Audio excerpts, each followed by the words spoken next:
Hi everyone, in front of me I've got POCO F7 Pro, and let me share with you how to add or remove a Google account in this device. So let's start with opening the settings, and here we have to scroll down to the very bottom to find additional settings. Then let's scroll down and enter Accounts and Sync, and tap on Add Account. Choose Google, and make sure that you've got the internet connection because it is required. Now let's confirm everything with your screen lock. And here in this step you can either create a new account if you do not have your own yet, or simply type your email or phone. So let me quickly do it and tap on Next. Right here we have to enter the password, so let me do this out of the screen.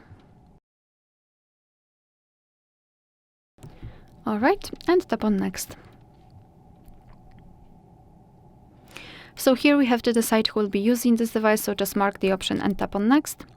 Google Terms of Service and Privacy Policy, you can tap on them to learn more and tap on I agree after reading. Here we've got the shortcut of backup and search info, so just tap on Accept, and as you can see we just successfully added our Google account to this device. Of course we can also remove it, simply tap on it and tap on this More icon. Tap on remove account again, confirm it with OK, and the screen lock. And as you can see it will immediately disappear. Alright, so that will be all. Thank you so much for watching. Please hit the subscribe button and leave the thumbs up.